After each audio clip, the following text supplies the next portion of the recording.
Ladies and gentlemen, welcome to Flavor of the Week, brought to you by Rack Helens. Visit Rack Helens Bar and Grill in New Haven or Rack Helens Social House in Fort Wayne. In Flavor of the Week, Kyle sits down with one of our local priests over 4 different episodes to sample variations of a favorite food or drink while they discuss the ins and outs of life as a priest. This is Kyle Hyman. I am here with Monsignor Michael Heintz for Flavor of the Week, Part 4, here at Rack Helens Social House on Hillgas Road in Fort Wayne. We've had 3 delightful courses of food, 3 delightful tastes of wine, and 3 delightful conversations with Monsignor. Thank you so much for taking some time out again. Delight to be here. Thank you. So we talked about your vocation story, teaching, the seminary and culture. If people missed any of that, definitely go back and listen to those. They're so interesting, and I've learned so much. One of the things that I think is maybe slightly unique about you in your priesthood is your passion for sports. I know that other priests also have a passion for sports. Where did your enthusiasm for athletics begin? What's unique about me is I have this deep passion for sports and an absolute lack of any ability in sports, which is an interesting marriage of things. I've always liked, especially baseball is probably my favorite sport, but I like football, basketball, soccer, hockey. I really do enjoy sports. I was never, ever a gifted athlete. I played Little League Baseball and I rode the pine, and when I was about 12, it dawned on me that I was never going to be a great athlete. I wasn't built for it, and I didn't have the abilities either. And, we're not all equal. We're all created differently, and some people have abilities. I don't believe that everyone can do anything they want. I couldn't play baseball as much as I loved it. So what I started doing was started umpiring my little sister's softball games.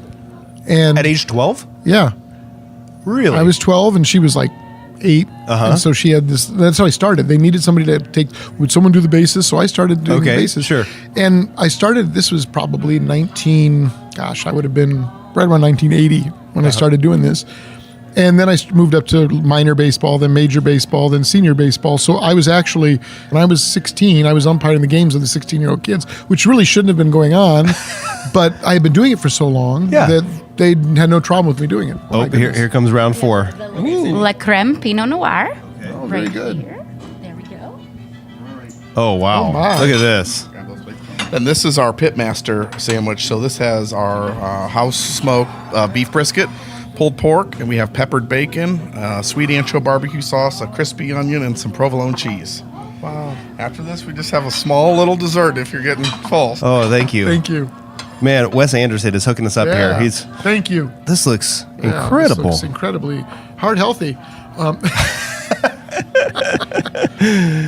So I was umpiring games of kids but I had done it by that point for almost 4 years out there. So, and I enjoyed it very much. And so I started umpiring baseball and did it all through high school and would work, Little League games, and got ordained, came back to St. Charles. I saw an advertisement in the Journal-Gazette. Anyone interested in getting a high school official's license for different sports, here's a meeting to go to. So I went and got my high school license in 94, whenever it was. And so I started doing high school baseball when I was at St. Charles. And so I worked with the Umpires Association down there. I didn't do as many games as a lot of other people because my schedule was such that, but a couple of years I worked Dwenger Lure's game a few times, and that was fun. And do they schedule you specifically for that, or was it just a coincidence? One time it was a coincidence. One time I think they did it especially, which was great. It was, I knew a lot of the kids. It was funny. I remember walking through the dugout on the way to the field, and one of the Dwenger kids said to me, "Oh, this guy won't make any mistakes. He's got magisterium." And I said, "Well, actually, that's not quite how it works. And I don't have magisterium, actually. Bishop Darcy has magisterium." But I said, just keep thinking that. My rulings are not infallible. Exactly, yeah. Like they're irrevocable and infallible, yeah. This is an ex-catheter call at second base. Right. But, this is a dogmatic definition of what just happened at third. So I started doing high school ball and then moved to South Bend. I was doing games up there as well. Again, I was so busy that I didn't have time for a lot of games. Yeah, but it's like a hobby for you. Yes, it was, and I loved it because officiating is great because it's a way of being part of the game without having to be a great athlete. So I could compete with myself to be a better official. Sure. And after several years at St. Matthew, when I finished my PhD, a group of parishioners, without my knowing it, went to Bishop Darcy and said, we'd like as a gift to congratulate him for his doctorate, to send him to the Wendelstedt Umpire School in Ormond Beach, Florida for 5 weeks.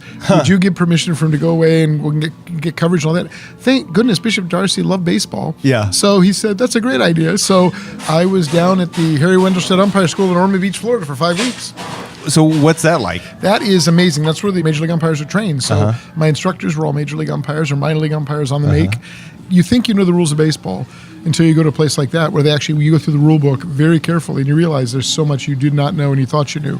Yeah, how much of it's a vacation? How much of it is a boot camp? It was boot camp mostly, 6 days a week, 8 hours a day, 6 days a week. So you'd have the first 3 hours in the morning in a classroom and then 5 hours out on the field. And I'd say Mass in the morning for whoever wanted to come. And so they knew that you were a priest? Well, not initially. A lot of them didn't. But until one of them standing next to me in line made an extraordinarily off-color remark.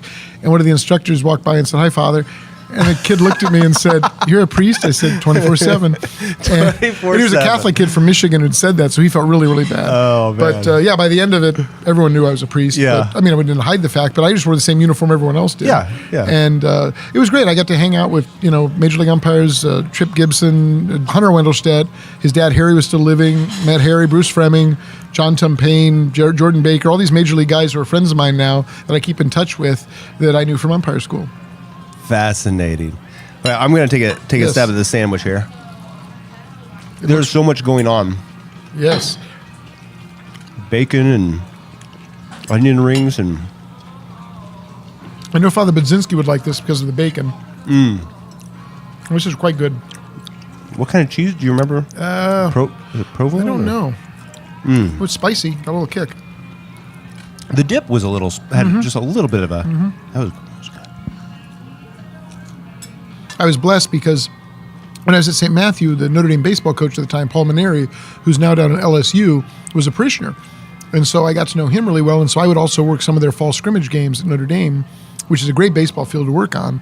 It's so funny when you work in Little League or high school and a lot of the fields aren't as well maintained. And so you have a kid slide into second or third and there's dust flying everywhere. You can't see a thing.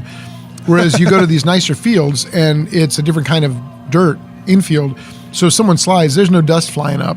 There's some particles flying up, but you can see everything clearly and crisply. You're not trying to see through the clouds of dust what's going on. Interesting. What do you think of this wine here? Very good.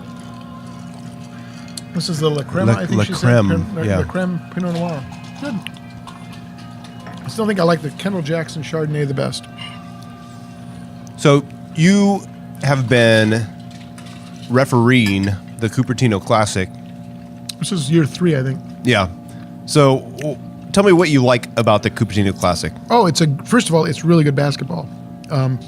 Secondly, I love the priests. I love the seminarians, so that's fun. And thirdly, I get to straddle the fence and get them both mad at me. It was funny. My first year refereeing, I remember the first foul call I made was against one of the priests, and one of the seminarians was like, "Finally, someone's going to call a foul against the priests." And I was like, "Don't worry, I'll get you too." Yeah. But it's a lot of fun. I've done basketball, baseball, and soccer. So there's a soccer tournament at the seminary every year, and I've refereed that too.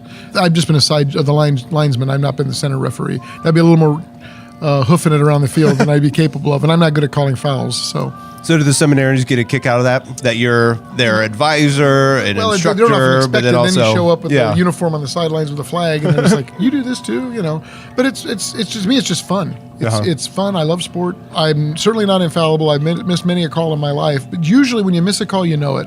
No one wants to miss a call, and no one's biased. I don't care what anyone says. If you're an official, you call what you see. It's almost muscle memory. You're not thinking, do I like this player, not like this team, whatever. None of that goes through your mind. Your muscle memory kicks in, and you immediately signal and call what you see. If you're at all a good official, you can't be biased. You may, in fact, like a player more than another player or a team more than another team, but it's not going to affect your calls because that happens at a level of consciousness that's deeper than like your feelings towards someone. You just reaction. You see the play, you read it, you react. You're not thinking, I don't like this team or I don't want this team to win. That never goes through your mind. What are some of the pros and cons of athletics? Maybe some of the things that you see, like this is really helping the athletes and they become better and more disciplined, and maybe some of the things that you see that can be dangerous. I think the pursuit of excellence is great in any endeavor. Okay. A number of our seminarians and priests are really good athletes. You know, Father Matt Coonan is like an Ironman triathlete. Yeah. I mean, he's amazing. He's incredibly good shape and healthy, and that's so admirable to me. And, you know, Sam Anderson and Brian Florin ran a marathon in Philadelphia a month ago with another classmate of there, or another seminarian named Matt Cannon from Hartford. And just, it's so admirable, the training, the dedication, the excellence that's pursued. I think that's a wonderful thing. I worry sometimes in our culture, when I was in high school, athletes were 2 or 3 sport athletes. You know, they did football, then they shifted to basketball in the winter, Sure. and then they did baseball or track in the spring. Now there's such a focus on one sport, year-round training. I don't know that that's a good thing. I think a lot of kids, I've seen kids burn out. Like they don't want to play soccer anymore. They don't want to play baseball anymore because that's all they did for so many years. And I think the more well-rounded, like letting them play 2 or 3 sports and taking a season off, like actually not having to run to the gym every night to conditioning for whatever sport, you know. For all the conditioning I've seen, I've never seen a team that's like, wow, they're just so superior to everyone else because they condition. They're just as good or bad as everyone else. I don't see that makes a huge difference. Yeah. What about in our elementary schools, middle schools, high schools, specifically our Catholic schools? I was the ICCL coordinator, mentor, director, whatever you called it, in South Bend for years. So I loved, you know, the grade school sports scene. You know, Tony Violi and I worked together very closely for a number of years up there. He's great. They do a nice job. But like everything else, there's a dark side even to grade school sports in Catholic schools. Sometimes the parents are over the top. Sometimes the coaches are over the top. And it's like, this is a game, and these are 5th grade kids. At that level, they're there to learn. You're teaching them. And the best coaches I've seen at the grade school and even high school level are first teachers. That is, they're teaching the sport and really life to these kids. I was able to work for a number of years with Tim Priester when he was baseball coach at Marion. And I know that John Gump is the same way at St. Joe. They're teachers. They want to win, obviously. They're very competitive. But at the end of the day, it's more important to them to have these guys walk away from the field knowing more about themselves and about life and being people of class than just winning a trophy or winning a title. Obviously, they want to win, but there's something more important at stake. And I see that in good coaches, that when the stuff that's more important is at stake. And I respect that enormously. So I feel like this has been a common theme throughout our Flavor of the Week series with you, is this balance. Food. Oh, food, no, yes. But also the balance between the love with the expectations. Yeah. So maybe in sports, you fall too heavy on the expectations and you're not loving, then it becomes this kind of extreme expectations. But at the same time, I suppose you could probably be so loving and dovey, and are they going to learn it? Are they going to learn anything or grow right? as an They're athlete? not. They don't have that discipline. So It comes down to the balance. Integration, which is a word we use in the seminary, probably ad nauseum. Integrating the various elements of formation, integrating the love and expectation. Yeah. And if you think about the crisis the church has faced in the last 6 months, and it's certainly longer than 6 months, but we've thought about it a lot more in the last 6 months. At the end of the day, we can talk about policies, we can talk about procedures, we can talk about all that stuff. That's not unimportant, but it's not central. At the end of the day, the real issue is integrity. Personal integrity, institutional integrity. And it's about chastity, it's about holiness, it's about honesty. And, you know, until we think about those things, you know, I think that's what we're talking about in terms of formation of young priests today and children in homes. It's about integrity. Yeah. We want you to be honest, no double lives. We want you to be a truthful and virtuous person who loves God and loves his neighbor and loves her neighbor. And at the end of the day is going to do what's right. Yeah. Well, my thanks to you, Monsignor Michael Heintz, for joining us for 4 Flavors of the Week. Also, thanks to Rack Helens for 4 vintages of the week. Yeah. Yeah, vintages and food. What do you think of this sandwich That's here? very good. Very, very. Again, I don't know that it would qualify as heart healthy, but it's absolutely delicious, which is probably why it wouldn't qualify as heart healthy, because it tastes so good. It's got so much going on. All right. Well, thank you so much. Would you mind giving us a little blessing for anybody Absolutely. listening? First of all, Kyle, thank you for the invitation. Thank you, Redeemer Radio, for supporting our diocese and helping us in so many ways. So, of course. The Lord be with you. And with your spirit. May God bless you all, the Father and the Son and the Holy Spirit. Amen. God bless you all. Thank you. Thank you, Monsignor.